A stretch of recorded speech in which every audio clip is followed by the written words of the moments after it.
living out here right now is starting to get a little slow, I think. Starting to get boring. The winter is setting in. It's only the start of January, but it's felt like we've had 2 months of winter already. And so, I don't know what I'm going to do all winter.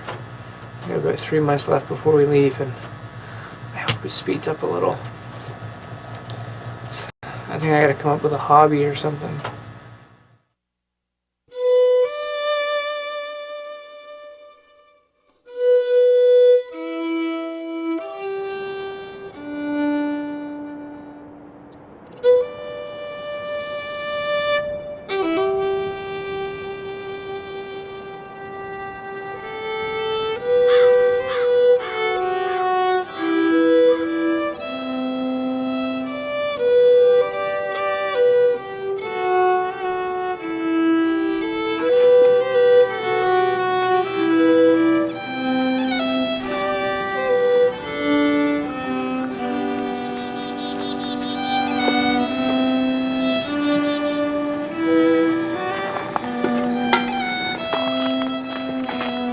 When I wake up in the morning, I look outside, and if the sun's not shining yet,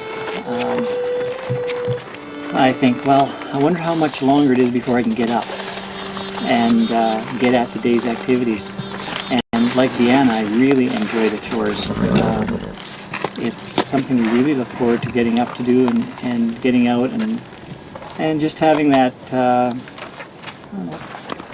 whether you could call it camaraderie with the animals, but the enjoyment that we have of going out and working with them has really become a part of our life. Christmas is just a memory now. The early days of the new year have taken on an unbroken rhythm of work and meals and filling in the time in between. Tim and Deanna are out the door by 7 a.m. and while the days are beginning to get longer, the homestead is in a deep freeze. It's 32 below zero.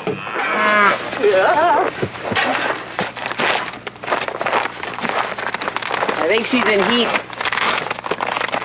Watch out, guys. Like everyone on the homestead, Daisy needs a break from cabin fever. More than any of the animals, she's become a part of the family. Daisy! Oh. The pioneers face one final challenge, making sure everyone survives the toughest season on the Canadian prairies, the long haul from Christmas to spring.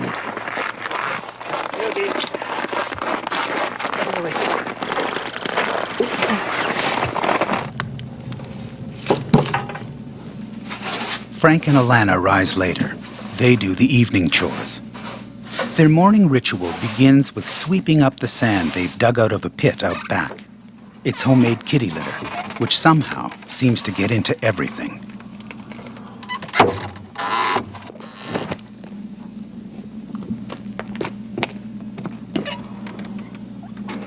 Willow, the kitten, is becoming a cat. She was a Christmas present given by Frank to Alana. Now she's a source of endless entertainment and a welcome distraction from the monotony of the daily routine. Get the kitty litter out of the bed. Where does the kitty litter come from? From Frank's armpit over there where she sleeps. No, it doesn't come from my armpit. It comes from the cat. It's like I'm shoving my armpit in the kitty litter or something. So gross. As soon as we blow the candle out, you just hear this. She starts crying and she wanders over and gets in Frank's armpit. I don't know how she does it. I don't know how she's going to take the deodorant when I go home. She may not be able to find it in the dark. Here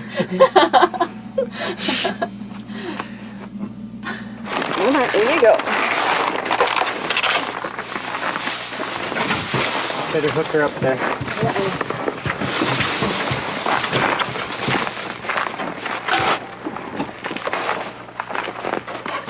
Do you know, I really always wanted to be a farmer. I really did.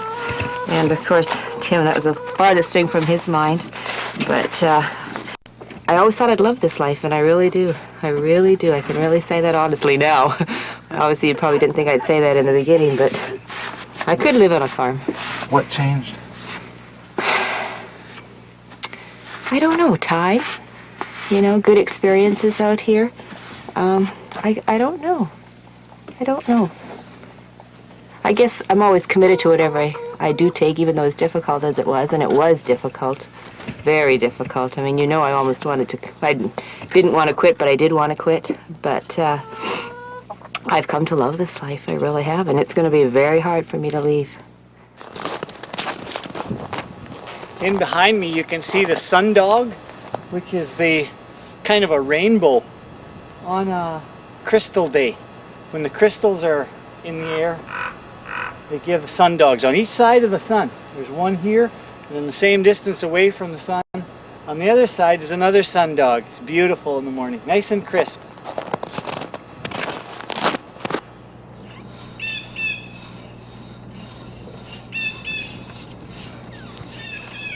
I've never ever known a January like this for myself, anyhow. It's just beautiful. Isn't it unreal? I've never seen it that thick. I don't know if you're going to get a close-up of that, but it is so thick. That's a poster picture, I'll tell you. It's gorgeous. While the homestead has never looked better, there's little time to stop and enjoy the view. In fact, the neighbors are here for a day of wood cutting because Tim is too weak to do the work. Illness sent him to hospital in November, and he's still recovering. The problem that I have is the tissue surrounding my heart became infected. And so my heart doesn't work properly. If it starts to get strenuous, it can't pump properly. Medical people would be able to explain it better than I can, but that's basically what I feel, is I just don't have the strength and I just run out of steam. I work for 15-20 minutes, usually about half an hour I can get out of it. And then I just, I'm winded and I'm just tired. I can cut firewood, but we were using more firewood than I can cut in a day. That's what we would use in 2 days. And for me to cut that in 2 days, it doesn't look like much, but my wife and I worked all day, for the two of us, an 8-hour day before I got sick, and we did one of these. That's in an 8-hour period. That's oak, eh? No, this is just poplar. And so the oak is just so much harder to, like it would take us twice as long, at least twice as long to do it. And when it came to the big stuff, I think I could lift it. What would have happened to pioneers in 1870 who had this health problem? They'd die. Simple as that. The doctor said if I was living back in the 1870s, probably, he said, he gave me about 2 days. And that was kind of a scary thought. Tim's health troubles aren't over. He's come down with an awful toothache. So who's the dentist here? Oh yeah, you're my friend. I'll treat you good. The University of Manitoba's mobile dental unit has volunteered to step back in time to do the drilling. Dr. Doug Brothwell has rummaged through the university's dental museum and come up with the latest in 19th century technology. It's a pretty high-tech unit, even today. He says in the 1870s, getting a filling would have been a painful experience, even with this newfangled piece of gear. The slow speed of the handpiece created a lot of vibration. There was a lot of heat that was built up, and because the anesthetics at the time were, not very good, there was a lot of sensation to it, and a lot, there could have been a lot of pain depending on the tooth. So they, they weren't the most pleasant way to have your teeth done, but at the time, the only way. So far, Tim isn't volunteering to try it out. Just step back one step. Okay, I'm not going to poke you there anymore, okay? Good. Okay. But I got you right here.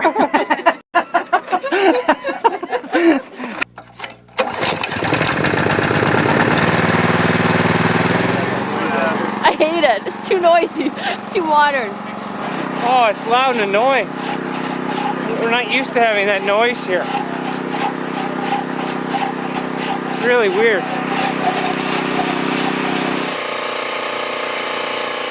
For the first time, the big cabin is filled with the sounds of the 21st century. It leaves everyone imagining what having a toothache would have meant in 1875. Beats the alternative, what they would have done. Oh, yeah. Bottle of whiskey, pliers, and hold them down. And they had fun doing it at your expense. No wonder guys were alcoholics, eh? I'm glad it was done.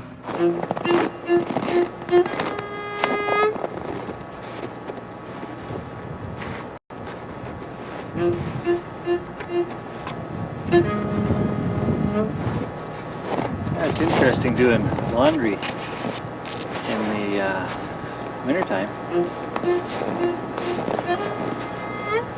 Not sure whether it's clean or whether this is so filthy that it just kind of stands up on its own, eh?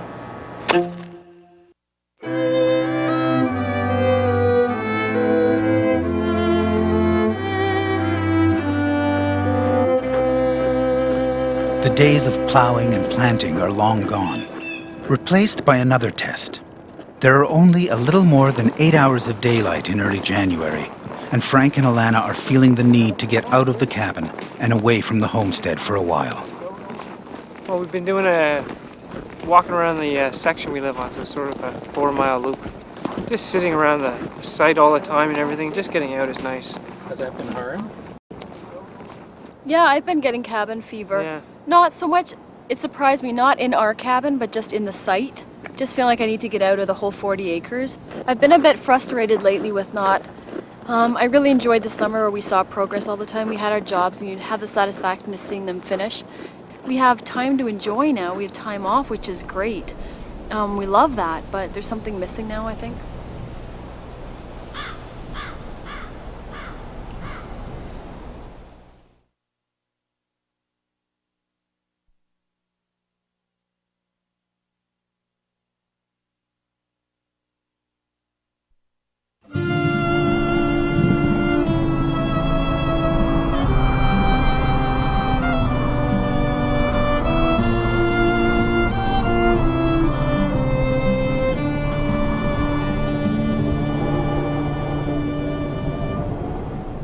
The pioneers are on their way to an appointment with the vet. Duke and Diamond live outside, with only a lean-to for shelter.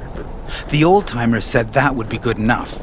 But the pioneer team has just endured the coldest December in more than a century, and the neighbors are worrying.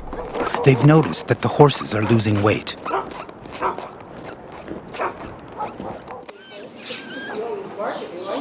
First, Dr. Luke Versavel gives Willow her shots. Thanks, Luke. He's also had a look at Duke and Diamond. He has bad news. The wild hay the pioneers worked so hard to collect just doesn't have enough nutritional value for this hard-working team. In fact, record June rains left a lot of local farmers with a poor hay crop. It was the quality of the food, and as I say, they were fed free choice. There was a large stack of hay. These animals, they could eat all they wanted. If they wanted to eat 24 hours a day, they could.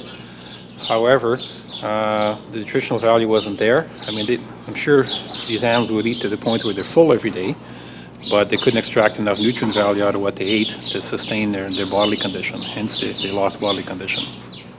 We didn't really notice it until we saw the ribs going down, until we could start to see the ribs.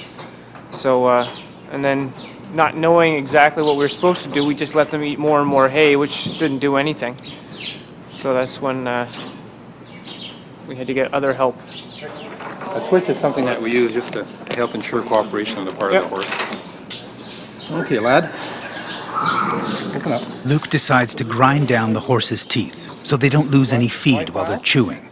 Well, when they develop these sharp upper edges and lower edges, they get abrasions against the tongue from the lower teeth and against the cheeks from the upper teeth. A horse that has sores out in the mouth, I mean, they cause them discomfort all the time. So there's that issue. So they tend to spill a lot of finer feed out of the mouth. Plus, they don't do as good of a job of grinding their feed. If horses can't grind their feed properly, they don't get the most out of the grain.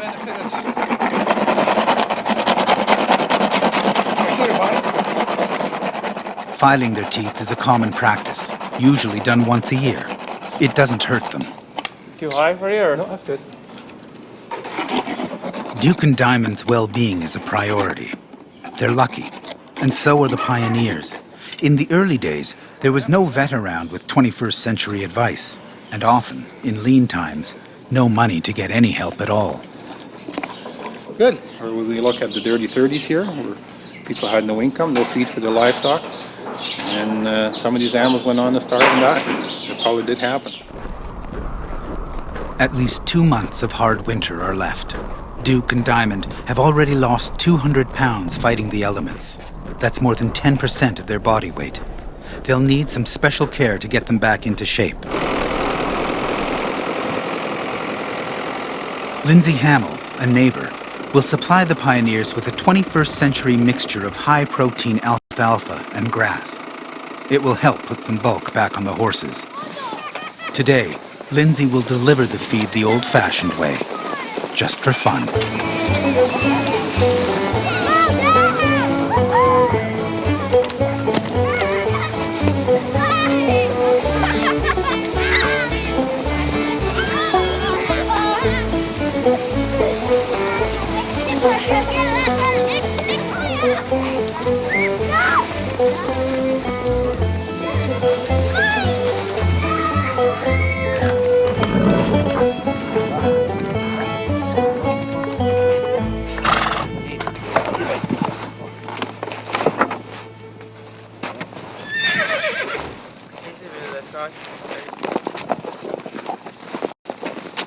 You know, they just slowly lose body condition. You guys see them every day and you don't see it, but then somebody that doesn't see them all the time. Would the and cold then all of a December sudden have the horses, oh, definitely. a big impact on Definitely. that? They're outside, they're fighting the elements all the time. It's hard on them. So. The feed for Duke and Diamond has come from the modern world. But here in Argyll, draft horse know-how has been passed down from one generation to the next and the next. And that's turned out to be a blessing for the pioneers.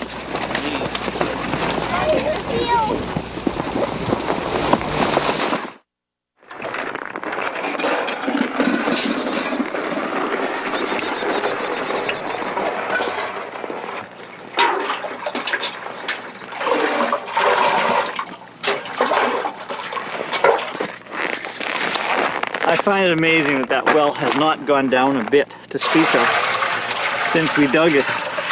It's nice and clear. Nice clear water. The pioneers take a quiet pride in their wells. They've designed and built them so they won't freeze, even on the coldest days. There are endless trips for water, but each one is a reminder of this success.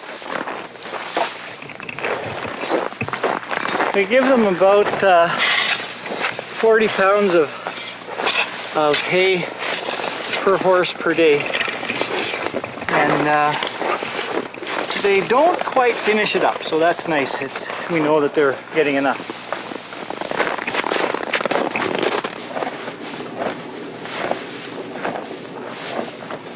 I'm just making dumplings for our chicken stew. You know, it's amazing. Our food is pretty much, we don't have a great variety, but enough of a variety. It's amazing how simple cooking is simple. I know that sounds stupid, but how simple cooking is really simple and delicious. Thank you, Father, for this food and for the nice weather. In Jesus' name, amen. Lunch is always a big meal. It's a chance to gather and complain about the weather. The nice weather is like -30. Yeah. It's sunny. But it is sunny. Yeah, we could have a blizzard. Be happy. And then debate the dozens of small decisions that are a part of daily life on every farm. I milked Daisy this morning. She's getting a thing. Yeah, Yes, on which one? The back left. Back left. It's It was the always size the of one, a isn't it? pimple. Yeah. Well, that whole, have you noticed that whole Yeah, that whole area. corner is all, Exactly. it doesn't give as much milk either. as the other one.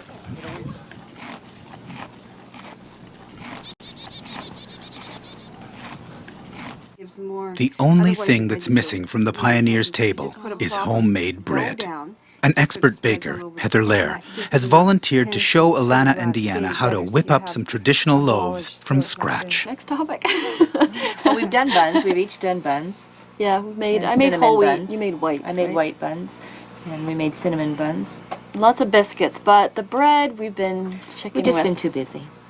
We kept waiting for Heather. Yes, right, and the recipes and things, yes.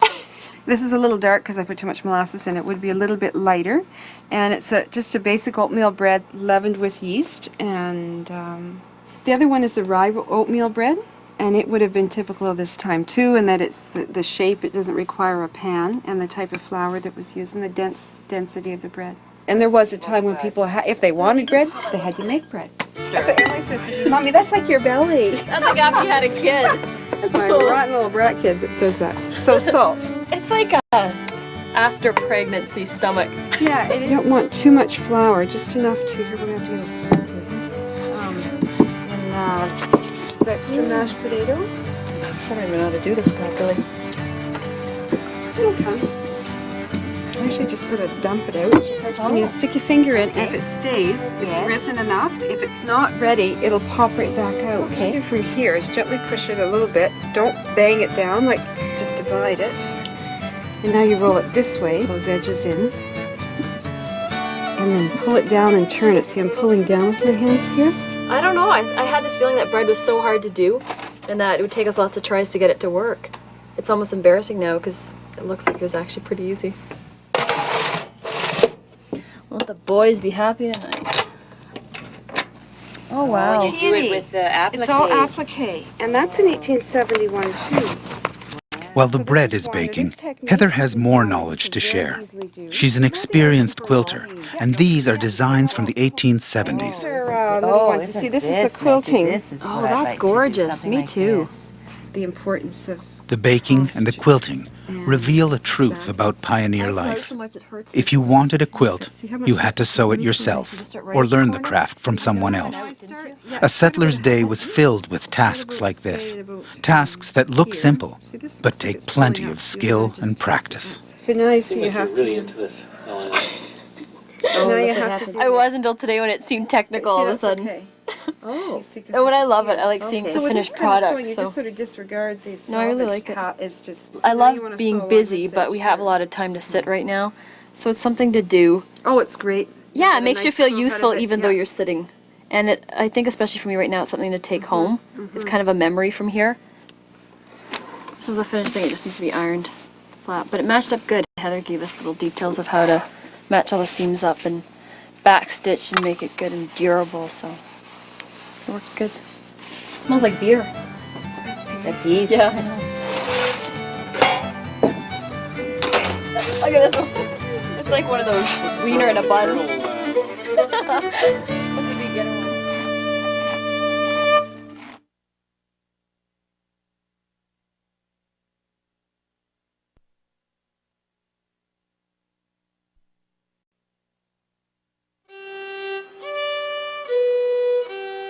Rado, are you a lazy dog?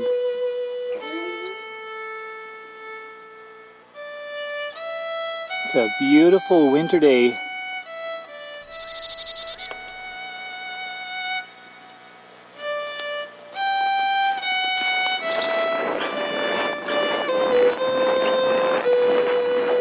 Finding a good reason to get out of the house has become important, even on frosty days. Tim's convinced the others to help him with a winter harvest. He spotted willow bushes growing in the ditches, and it's given him an idea that will keep him busy until spring.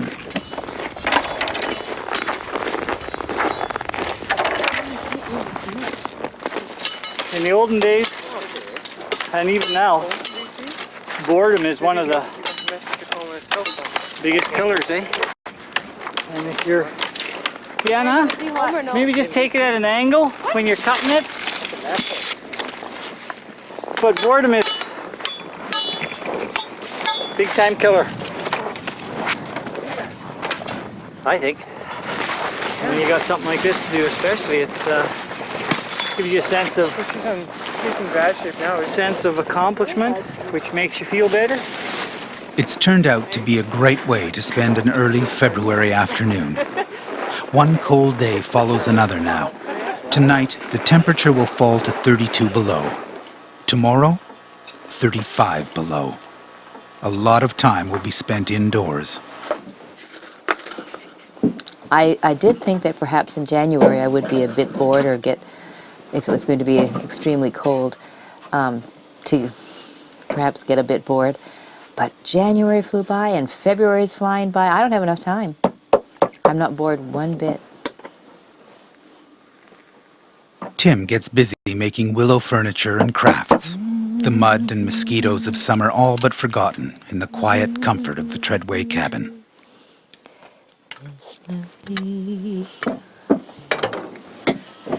Not bad, eh? Works good. What you doing? Building a chair. Getting better. Got an outhouse so far.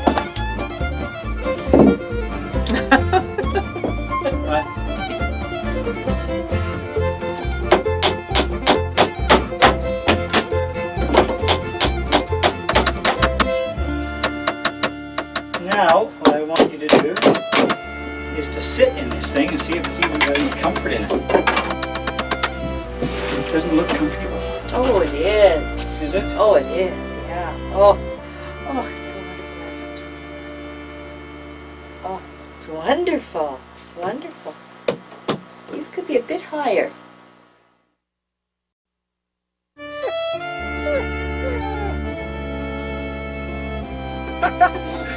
A stinky armpit. Craig! You definitely need deodorant. Now, don't have too much fun or we won't use this.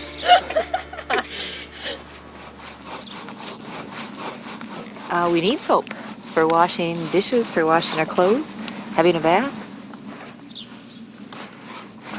Nothing the matter with that. Good. Okay.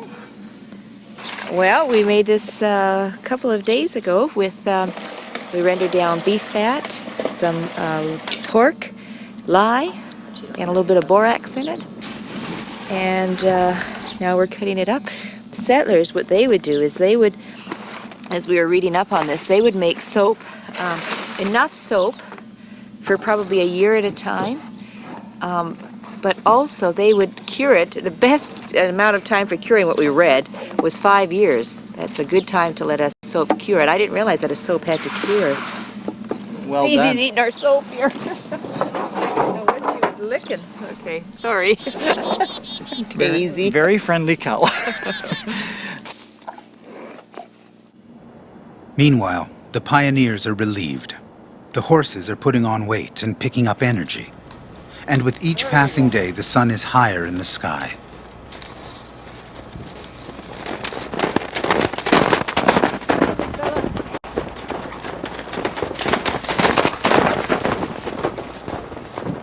There they go, kicking up their heels.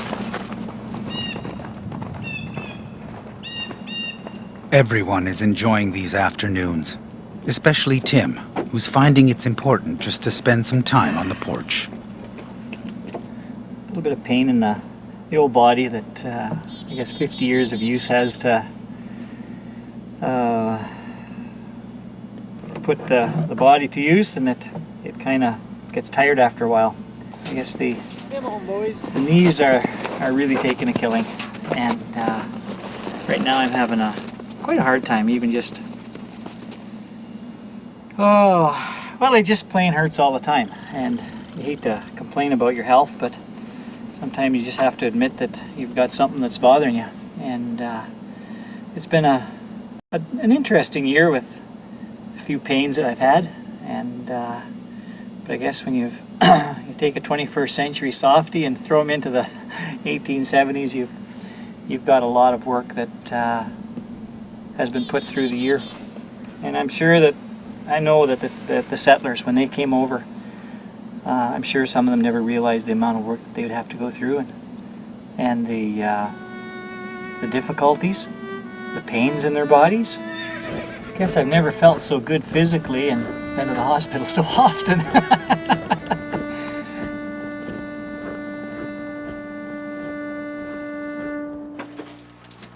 Well, it's Valentine's Day, February the 14th, and I'm busy making Tim something. Shh, don't tell him. And also, it's bread making day. Started making bread this morning. It's rising over there by the stove. And by the end of the day, we should have 2 nice loaves of bread. It's a beautiful day. It's very cold out, though. Probably 20 below Fahrenheit. And that outhouse was mighty cold this morning. I think, like many settlers, brought their wives over, kicking and screaming, and then the transformation of a lifestyle when the spouse has that attitude change, and she enjoys it and wants to be a part of it. you really move forward quickly and with tremendous sense of satisfaction and pleasure working with each other. Thank you. Wow, what a lot of work. Bread with our borscht. Great, one for Alana and Frank and one for us. And it's a pin cushion, but I was able to cross stitch a little hard on it. And it's funny because I wouldn't normally think to use one at home, but out here it's so much easier because at night I've got them all in a little tiny wooden box and I'm always trying to pick them out and I can't see what I'm doing. So this will be great because we're doing a lot of sewing now and it's easy. So it's fun and it turned out pretty good. So it's nice to get little ideas of crafts out here because little things that you can see get done in a day are kind of encouraging rather than these big projects like quilts that take so long to do. This morning I came out and it was Valentine's Day and this was my Valentine's present from Alana, so she did this with beet juice. So it's kind of a nice surprise.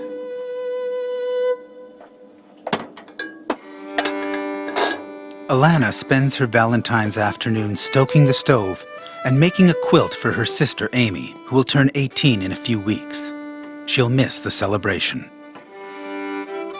I was gonna actually do a few flowers like this and then just kind of frame them and hang them on the wall. But this flower took me all day. I think it took me about 8 hours. You have to cut out all the little pieces of paper and sew them on paper and then attach them all, and it took so long. So I thought maybe I'll just make her a quilt, and then it's something that she can keep forever and it'll remind her of when we were here. So I did little things. I wrote Miss You on it, and then I wrote her nickname here, which you can't really see, Amer, and Sis, and little things. So I'm gonna do this quilt and Frank's gonna help me attach it, he said. Frank's discovered the 19th century classics, Tolstoy, Dostoevsky, and Dickens.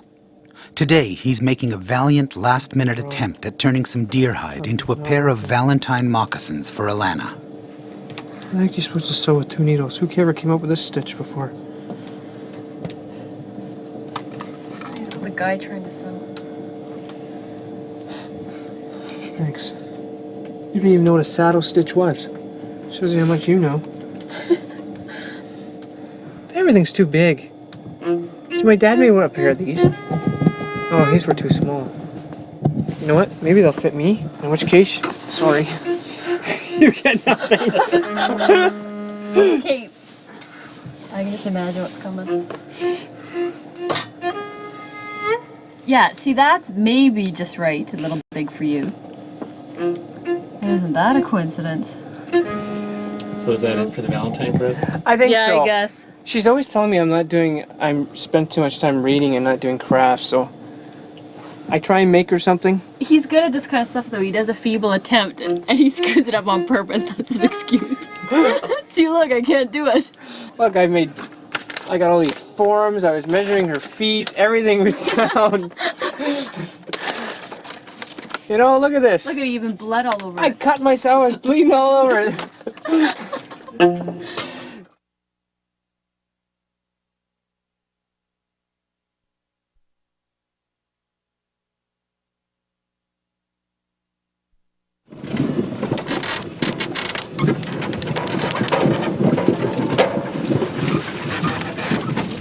It's early March, and sleigh rides have become a pleasure, especially on sunny afternoons traveling down the old Settlers Trail to Lindsay Hamill's farm. In fact, the sun is already chasing winter away, and that's turning out to be a problem. Yeah, we're pretty well down to just the trails like we're on today that still have snow. The roads have all the snow's melted off of all the roads and gone to gravel, and so we can't take the sleigh on there. So we're gonna have to be switching to the wagon soon. But for where our place is and everything, we can only get in there with the sleigh. You know, we need the wagon for the road and the sleigh for the homestead type thing. Hopefully we don't, you know, if we get a big snowstorm, then we're gonna have to be switching back to the wagon, and this box to change back and forth, I think it takes 5 or 6 guys to do, so. No blizzard yet, though. No big blizzard yet. Are we tempting the gods by saying that? Yeah, I hope we can stay away, but, you know. With the way our luck is going, we're gonna have 4 feet, probably in April. There'll be snow till June, I'm sure.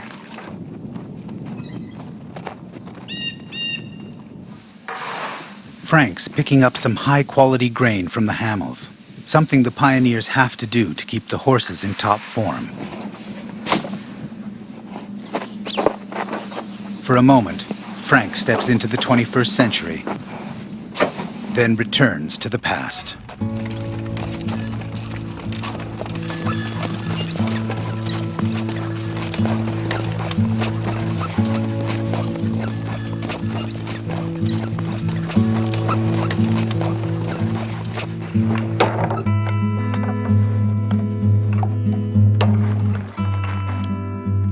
For now, Tim's making the most of his free time. It's unlikely willow furniture would have been a priority in the 1870s, but then these pioneers have no reason to cut next year's firewood or prepare for another crop. And more, it's becoming hard not to think about that. We know leaving is coming up. We know we've kind of done a lot of the pioneer stuff here. And so that's what's hard. Once in a while we feel guilty and think we got to get more in the pioneer mindset, and we can't because we're thinking of leaving and what we're going to do later. And that's so important because we've got the rest of our life ahead of us, where before we just wanted to survive and, oh geez, I hope we get through the cold and I hope our animals are okay, and we had enough else to worry about. And now we know we've kind of done it and it's going to be okay. And unless something absolutely tragic happens, we're here and nothing's going to make us leave. So yeah, it's a bit different that way. You know, we don't have the same mindset that they did. We don't have the same motivation. You know, our minds are now going 3 months from now where we're going to be going totally different than where they'd be going. So. And we've been getting so much sleep that sometimes now we wake up in the middle of the night and just start chatting. We did that again last night. I got up to stock the stove at 2. I was wide awake. It's like I was done sleeping for the night. So I lay there for about an hour and a half and I'm like, Frank, talk to me. Let's dream. In the last 2 weeks, he's been an engineer, a pilot, an RCMP, and a plain old millwright. And I've been a nurse, a stay-at-home mom. We've had kids, we haven't had kids. We've had 2, we've had 1. What else have we done? We've moved to the bush. We've moved kind of to the bush. We've moved to Manitoba. We've said screw it and we've got a condo. Ontario. Yeah. We've moved to BC. So it's never dull around here. I'm like teetering on the edge here. Exactly like this, otherwise nothing works. The future will just have to wait. Frank and Alana must sleep on this straw mattress for a while longer, with only logs and moss between them and the great outdoors. We read they used to have holes in them up on the top so that you could move them around, so that might be something we end up doing. I think there's a lot of mold on this side too. Look at the wall back there. Oh, see, it's wet. That's where it's all molding and coming through. It's pretty gross. In the pioneers' world, the basic comforts are never taken for granted. Even these ticks, stuffed with straw, need regular maintenance. Check it out or what? See if you can. I don't know if maybe not. Okay, well, we'll just plop it down. The work helps fill the winter afternoons with a sense of purpose and some laughter. How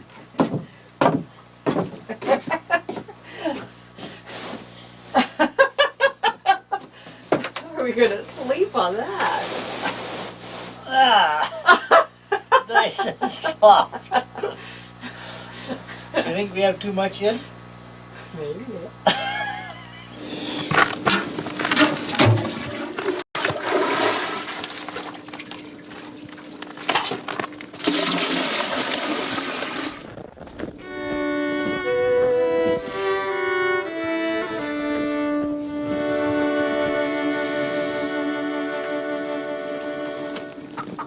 The evening chores belong to Alana and Frank.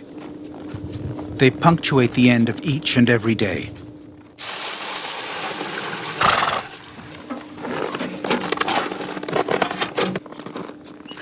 The routine is helping the pioneers face down the winter, and they've settled on a relationship that makes the two couples more like neighbors than family.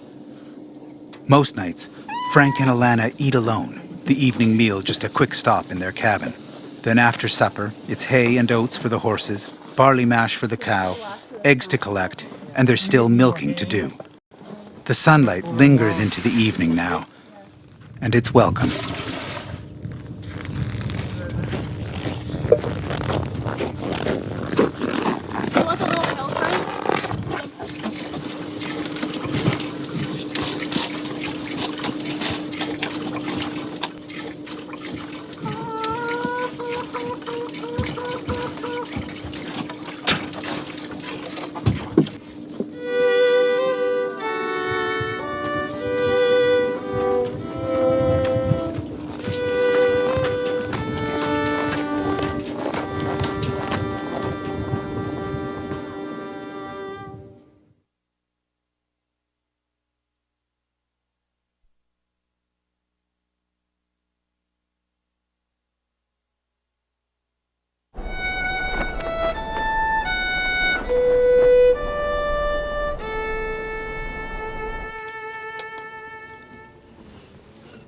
I'm still feeling like a pioneer.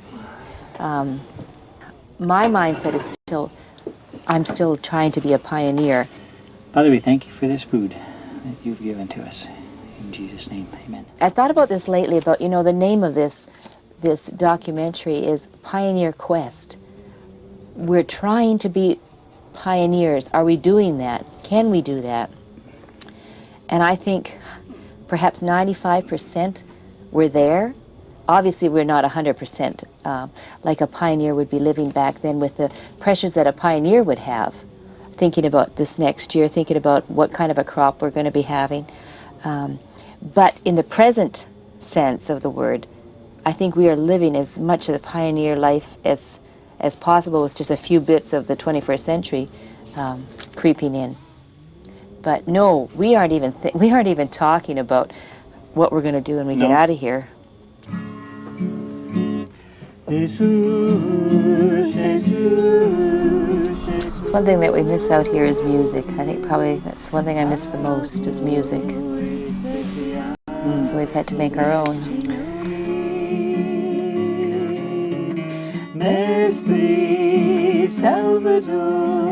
The song is a gospel ballad, sung here in Portuguese. Tim and Deanna learned it doing missionary work abroad. Faith has sustained them here through illness and hard times, as it must have done for pioneers in an earlier time.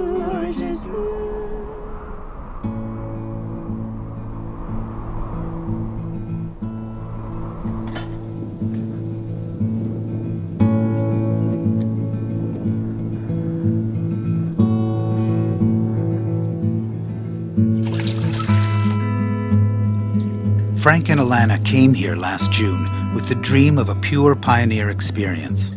Sometimes the past seemed elusive, but here it's real. It's been 253 days since they last stepped out of a hot shower, and there are many more days, just like this one, to come.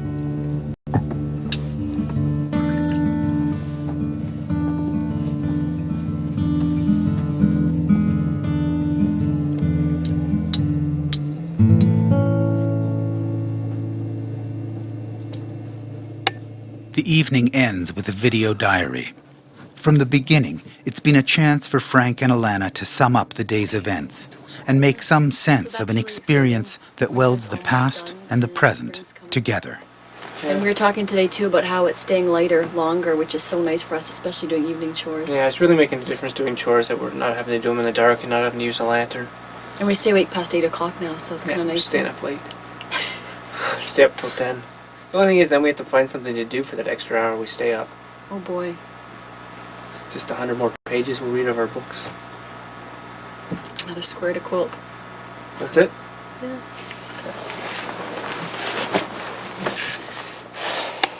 Half the time, like to us, life out here is just simple and it's nice and quiet and easy. Where probably if you stuck the normal person in the living room out here, right now it would drive them nuts and they wouldn't know how to handle it.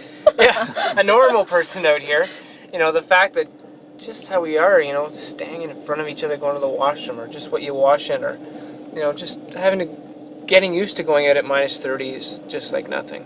We are losing perspective, because I remember when we first applied for this and we heard that there wouldn't be toilet paper, we thought it was a joke. And I remember thinking, that's crazy, why would I do that? And, you know, this is all stuff we've gotten used to, and it's kind of a weird thing, because after this I think you could really do absolutely anything crazy and weird in life, because stick someone in a situation, if you have to, you'll get used to it, no matter how extreme it probably is. She's on your side, Frank.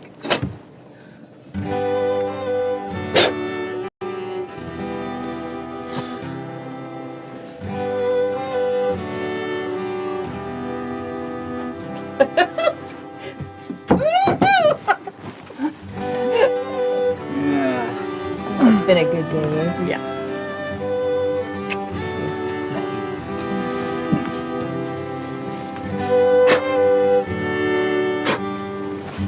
Good night. Good night.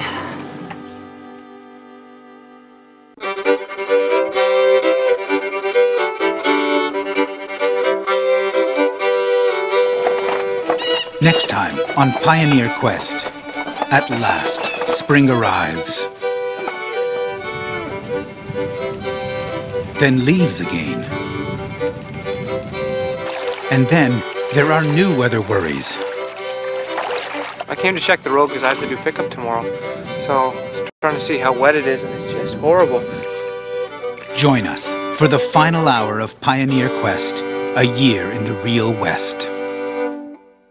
This is just incredible because this is the one potato that we harvested last year from our potato crop, from 2 75-pound bags of seed potatoes that we planted. I kept this one. I just wanted to keep it because we did have one. This is the only thing we got out of 150 pounds of potatoes. Yes. But isn't this incredible? Now it's sprouting. Maybe it'll grow into 150 pounds There's of a potatoes. real lesson in this, you know, that this thing had to die because it was completely dead. And here it's sprouting. Let's take a real close look at it. Well, it's March 15th today, and it's my little sister Amy's birthday today, her 18th birthday. So I made her a quilt, and she gets it today, and I so badly wish I could see her face and just see how happy she is when she gets it, hopefully. So happy birthday, Amy. She's got a lot of time on her hands. She hand-stitched this whole thing? So that's about it.